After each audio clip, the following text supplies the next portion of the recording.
As I begin to unpack my plurilingual journey, I think it is important to explore first where I come from and where my roots originated from. According to the background search of my last name, which was conducted in Scotland of this year, the surname Waddell comes from a place named Weedell in the parish of Stow near Edinburgh, Scotland. The name Waddell is of Norman origin, introduced to the region after the Norman conquest of England in the 11th century. From England, the Normans began to spread north to Scotland. So with this, I began to recognize the historical context behind my last name, giving my linguistic journey a newfound appreciation. Beyond the context of my surname, the events in which have shaped my current position in my linguistic journey stem greatly from the experiences and backgrounds of both of my parents. With this being said, the next segment of this video is a series of interviews that intend to capture the voices and dive deep into our family's cultural upbringing. Hi, my name is Blair Waddell. I'm Rachel's dad. I was born here in Toronto, Canada. My parents were both born here in Canada as well, but my grandparents on both sides were born in Scotland. One in the very north, called Lossiemouth, and spoke English, but with a very thick Scottish accent. When they spoke Scottish, basically with a thick Scottish accent, parts of Scotland spoke Gaelic as well, or Gaelic actually, how it was pronounced.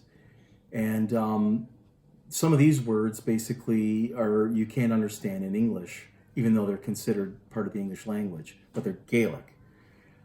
So things that were just typical little things that we would take for granted, saying yes to somebody in Scotland, they would say I.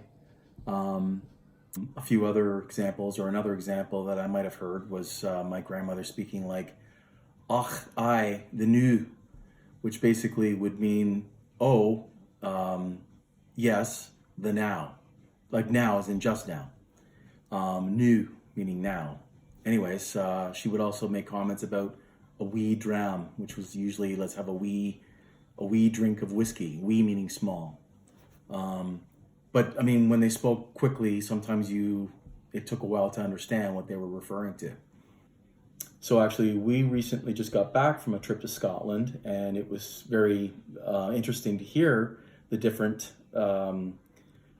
maybe dialects or the way they pronounced, and the different accents as you travel through Scotland, from Glasgow to Edinburgh and then up into the Highlands, and how they pronounce things differently and had a different accent. But we heard a fair amount of Gaelic as well, or Gaelic as they would say. So yeah, even though it's speaking typically the English language, things are pronounced differently, and it's fascinating. Everybody has their own sort of take on speaking. Hi, I'm Paula Waddell, and I'm Rachel's mom. I was born in Scarborough, which is part of Toronto. My parents both were born in Toronto as well.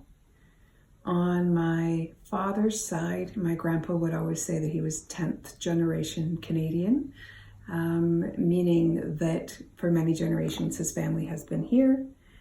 Prior to that, many years ago, they would have come from from Ireland and from Scotland. But obviously from English-speaking countries, and spoke English for many generations while they were here in Canada. No accents, and clearly the language that's used in Toronto. On my mother's side, her father was born in Toronto, and her mother was born in England. So she came from England on a boat when she was 9 years old. I obviously knew her later in her life. She had lost her English accent, although you could hear it occasionally. But what I did note with my Nana, and I grew up with these words thinking that they were normal or Canadian words, was that they had different words for different things. So some of the things that stand out to me, my Nana would say that the trunk of a car is a boot.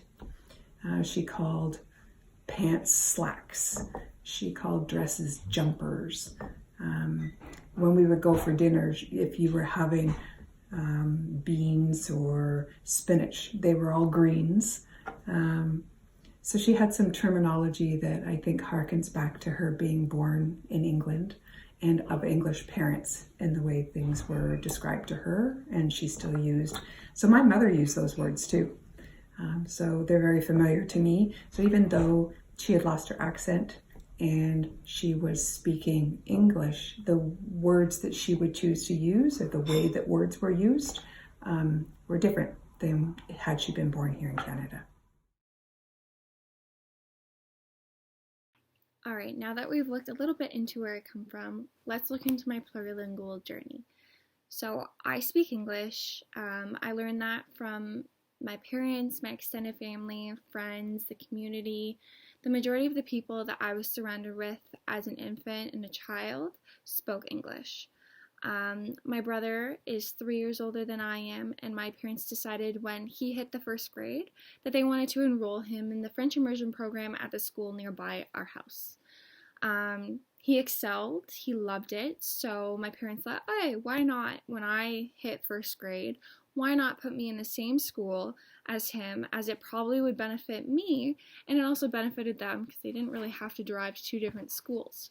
So they placed me in the French immersion program, and my experience in comparison to his was very, very different. So for me, when I entered the first grade, I struggled very much so with the French language. I refused to speak it. I also could not understand it. But the teacher did reassure my parents that the program is founded on the idea that all subjects should be in French. So math, science, social studies, and that being exposed to French throughout the entire day, that I will grasp it, but perhaps I was just a late bloomer.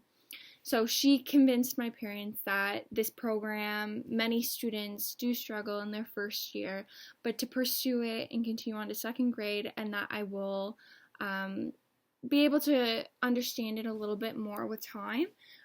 So that is essentially what happened. So I got put into second grade, same school, same program, and nothing got easier for me. I continued to struggle. I actually started to resent school. I didn't want to go. No one really understood why. I was visibly upset when asked to do assignments in class and at home when doing homework. And it wasn't really like me. My parents couldn't understand why I was getting so angry and until third grade. So in third grade, my teacher made a comment to my parents that I was very far behind my classmates and that I was not picking it up like my classmates were and that there was a divide. So my parents thought, this isn't really normal and that I wasn't excelling in English. Now I'm not excelling in French. So they got me tested and lo and behold, I have a learning disability. But my psychologist told my parents that because I have a learning disability, the French language or being in a dual language program would ultimately hinder me.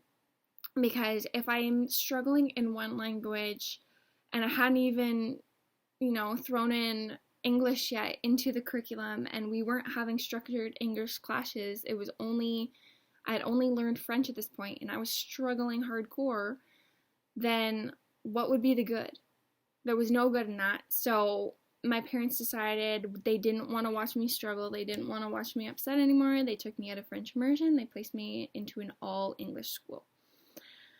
Well, now fast forward into high school. I had this resentment for French because I knew I wasn't good at it. I had never been good at it. I struggled with it throughout my childhood, so I decided in high school to stop at the earliest time. So we had to take it, I think it was grade 9, but following grade 9, I decided to drop it, and since then, I haven't taken a French class. I do understand it when people speak it to me. I can no longer speak it, which is quite unfortunate, but it was a part of my journey and I was quite good at it at some points. What I did understand, what I could say, I was okay with. But I lost that along the way, and without practice and repetition, it's now no longer, I don't have any skills in French. I wish I did, but I don't. So I am just an English speaker, and I don't really have any sort of background in any languages. I've been to Mexico quite a few times, and I've picked up, a little here and there of Spanish. I would love to continue on with Spanish and learn a little bit more, maybe take a few classes along the way, but right now, where I stand in my life as a 23-year-old Canadian, I don't have much going in the way of very different languages besides English. So that would be something that I would love to continue to explore. That would be something that I would love to expand in my life.